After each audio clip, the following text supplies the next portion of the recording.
I walked through an apartment at 9 that evening. The sky was a regal blue at that time, and the city felt poised, waiting to do something. Young men and women walked past me with groceries.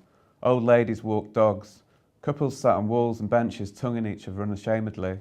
It was still early. There was much to do.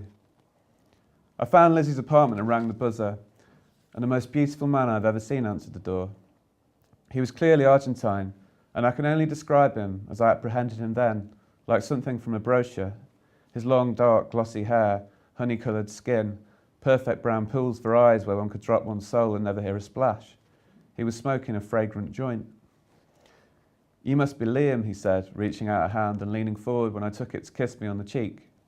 I'd read in the guidebook that this was how they did hellos, and though I liked it, it surprised me.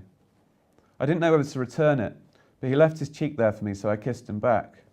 Behind him, the woman who must have been Lizzie was lying on her front, her feet raised up and casually wiggling behind her while she laughed on the phone and waved at me. His stubble scratched against mine as we separated and made me want to light a cigarette. Her legs made my initial.